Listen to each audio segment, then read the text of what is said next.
देशभरात रावण दहनाची परंपरा पाहायला मिळते, मात्र देशामध्ये केवळ 2च ठिकाणी रावण वध केला जातो. पहिले अयोध्या आणि दुसरे म्हणजे नागपूर जिल्ह्याचे रामटेक. दसऱ्याच्या पावन पर्वावर रामटेक येथे ग्रामपंचायत मानापूर जवळील दिघी मैदानावर रावण वध महोत्सव पारंपरिक उत्साहात संपन्न झाला. राम मंदिर व लक्ष्मण मंदिरातून राम व लक्ष्मण यांचे निशाण घेऊन मिरवणूक काढण्यात आली. मानापूर दिघीच्या मैदानात पोहोचून मातीच्या बनवलेल्या रावणाचा वध करण्यात आला. या कार्यक्रमात विविध मंडळाचे दांडपट्टा आखाडे आपले कौशल्य दाखवत सहभागी झाले. हजारो नागरिकांच्या उपस्थितीत रामटेक मध्ये अनोखी परंपरा जिवंत ठेवण्यात आली. कार्यक्रमासाठी उपविभागीय अधिकारी प्रियेश महाजन, तहसीलदार रमेश कोडपे, उपविभागीय पोलीस अधिकारी रमेश बरकते, रामटेक ठाणेदार अरविंद कतला, माजी आमदार डी मल्लिकार्जुन रेड्डी यांच्यासह अनेक मान्यवर उपस्थित होते. नागरिकांची गर्दी मोठी असल्याने रामटेक पोलिसांनीही शांततेत कार्यक्रम पार पाडण्यासाठी मोठी भूमिका बजावली. विजयादशमी दसऱ्याच्या खूप खूप शुभेच्छा.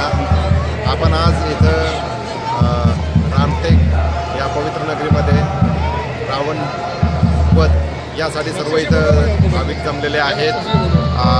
वर्षानुवर्षांच्या परंपरेनुसार आपण आज इथं रावण वध हे करणार आहोत. विशिष्ट सांगायची बाब म्हणजे की भारतात सर्वीकडे जे रावण दहन केलं जाते, परंतु आपल्या रामटेकच्या भूमीत आपण रावण वध करीत असतो. तर पुन्हा एकदा सर्व भाविकांना विजयादशमीच्या खूप खूप शुभेच्छा. धन्यवाद. महाराष्ट्र टीवी 24 करिता अजय मेहरकुले, रामटेक. इस खबर के प्रायोजक है शिवशंकर आयुर्वेदिक एजेंसी, नागपुर का भव्य शोरूम.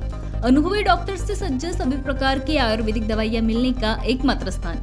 अनुभवी वैद्य एवं डॉक्टर द्वारा जटिल एवं जीर्ण रोगों पर विशेष आयुर्वेदिक उपचार उपलब्ध. इनका पता शिवशंकर आयुर्वेदिक, डॉक्टर मंगला केतकर हॉस्पिटल के सामने, महाजन मार्केट के पास, टेम्पल बाजार रोड, सीताबर्डी, नागपुर.